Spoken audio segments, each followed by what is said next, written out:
जय श्री कृष्ण। जन्म से ब्राह्मण लेकिन कर्म से असुर और अरब के पास यवन देश में रहता था। ये पुराणों में इसे मलेच्छों का प्रमुख कहा गया। काल यवन ऋषि शेषी रायण का पुत्र था। गर्ग गोत्र के ऋषि शेषी रायण त्रिगत राज के कुलगुरु थे। उन्होंने भगवान शिव की तपस्या की और उनसे एक अजय पुत्र की मांग की। शिव ने कहा, तुम्हारा पुत्र संसार में अजय होगा, कोई भी अस्त्र शस्त्र से हत्या नहीं होगी, सूर्यवंशी या चंद्रवंशी कोई योद्धा उसे परास्त नहीं कर पाएगा। वरदान प्राप्ति के पश्चात ऋषि शेषी रायण एक झरने के पास जा रहे थे। उन्होंने एक स्त्री को जल में नहाते हुए देखा जो अप्सरा रंभा थी। दोनों एक दूसरे पे मोहित हो गए। उनका पुत्र काल यवन हुआ। रंभा समय समाप्ति पे स्वर्ग लोक वापस चली गई और अपना पुत्र ऋषि को दे गई। कालजंग नाम का एक क्रूर राजा मलिच्छ देश पे राज करता था। उसकी कोई संतान न थी, उसके कारण वो परेशान रहता था। उनका मंत्री उसे आनंदगिरी पर्वत के बाबा के पास ले गया। बाबा ने उन्हें बताया कि वो ऋषि शेषी रायण से उनका पुत्र मांग ले। ऋषि शेषी रायण ने बाबा के अनुग्रह पे पुत्र को कालजंग को दे दिया। इस प्रकार काल यवन देश का राजा बन गया। उसके समान कोई वीर न था। एक बार उसने नारद जी से पूछा कि वह किससे युद्ध करे जो उसके समान वीर हो। नारद जी ने उसे श्री कृष्ण का नाम बताया।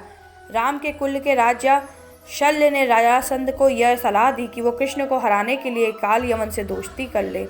काल यवन ने मथुरा पे आक्रमण की सब तैयारी कर ली थी। दूसरी ओर जरासंध ने भी सेना लेके तत्पर था। काल यवन की सेना ने मथुरा को घेर लिया। उसने मथुरा नरेश श्री कृष्ण के नाम संदेश भेजा और काल यवन को युद्ध के लिए 1 दिन का समय दिया। श्री कृष्ण ने उत्तर में संदेश भेजा कि युद्ध केवल कृष्ण और काल यवन में हो, सेना को व्यर्थ में क्यों लड़ाएं। काल यवन ने स्वीकार कर लिया। अक्रूर जी और बलराम जी ने श्री कृष्ण को इसके लिए मना किया। तब श्री कृष्ण ने उन्हें काल यवन को शिव द्वारा दिए हुए वरदान के बारे में बताया और ये भी कहा कि उसे कोई नहीं हरा सकता। श्री कृष्ण ने यह भी बताया कि काल यवन राजा मुचुकुंद द्वारा मृत्यु को प्राप्त होगा। एक बार इक्ष्वाकु वेदांता के पुत्र राजा मुचुकुंद देवताओं की सहायता के लिए दानवों से युद्ध करने देवलोक पहुँचे। उन्होंने देवताओं का साथ देकर दानवों का संहार किया, जिसके कारण देवता युद्ध जीत गए। तब इंद्र ने उनसे वर मांगने को कहा। मुचुकुंद ने तब वापस पृथ्वी लोक जाने की इच्छा व्यक्त की। तब इंद्र ने उन्हें बताया कि पृथ्वी और देव लोक के समय में बहुत अंतर है, जिस कारण अब वो समय नहीं रहा।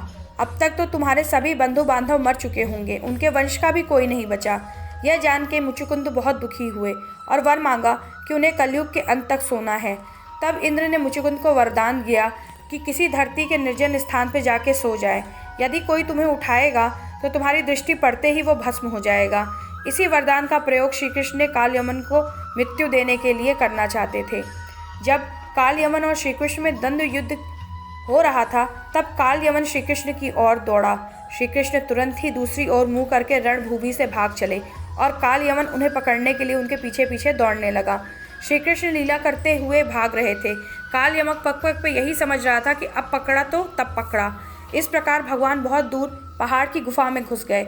उनके पीछे काल यमन भी घुसा। वहाँ उसने एक दूसरे ही मनुष्य को सोते हुए देखा। उसे देख के काल यमन ने सोचा कि मुझसे बचने के लिए श्री कृष्ण वेश बदल के छुप गए हैं। देखो तो सही, मुझे मूर्ख बना के साधु बाबा बन के सो रहा है। उसने ऐसा कह के सोए हुए व्यक्ति को कस के लात मारी। वह पुरुष बहुत दिनों से वहाँ सोया हुआ था। पैर को ठोकर लगने से वो उठ पड़ा और धीरे धीरे उसने अपनी आँखें खोली। इधर उधर देखने पे पास ही काल यवन खड़ा हुआ दिखाई दिया। वह पुरुष इस प्रकार से ठोकर मार के जगाए जाने से कुछ रुष्ट हो गया था। उसकी दृष्टि पड़ते ही काल यवन के शरीर में आग पैदा हो गई और वो क्षण भर में जल के राख हो गया। काल यवन को जो पुरुष गुफा में सोए मिले थे, वही इक्ष्वाकु वंश के महाराज मानधाता के पुत्र राजा मुचुकुंद थे। इस तरह काल यवन का अंत हो गया। इस युद्ध के बाद श्री कृष्ण का नाम रणछोड़ पड़ा। श्री कृष्ण तो श्री कृष्ण हैं।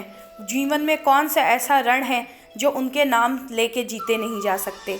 लेकिन इस कहानी से हमें ये शिक्षा मिलती है कि कभी कभी रण को या किसी भी क्षेत्र में आगे बढ़ने के लिए 2 कदम पीछे भी हटना पड़ता है और एक नई रणनीति बनानी पड़ती है।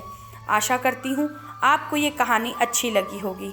श्री कृष्ण के जीवन से जुड़ी कहानियाँ सिर्फ कहानियाँ नहीं हैं, वो अपने आप में ज्ञान का सागर हैं। महादेव और माँ काली हम सब पे कृपा दृष्टि बनाए रखें। धन्यवाद।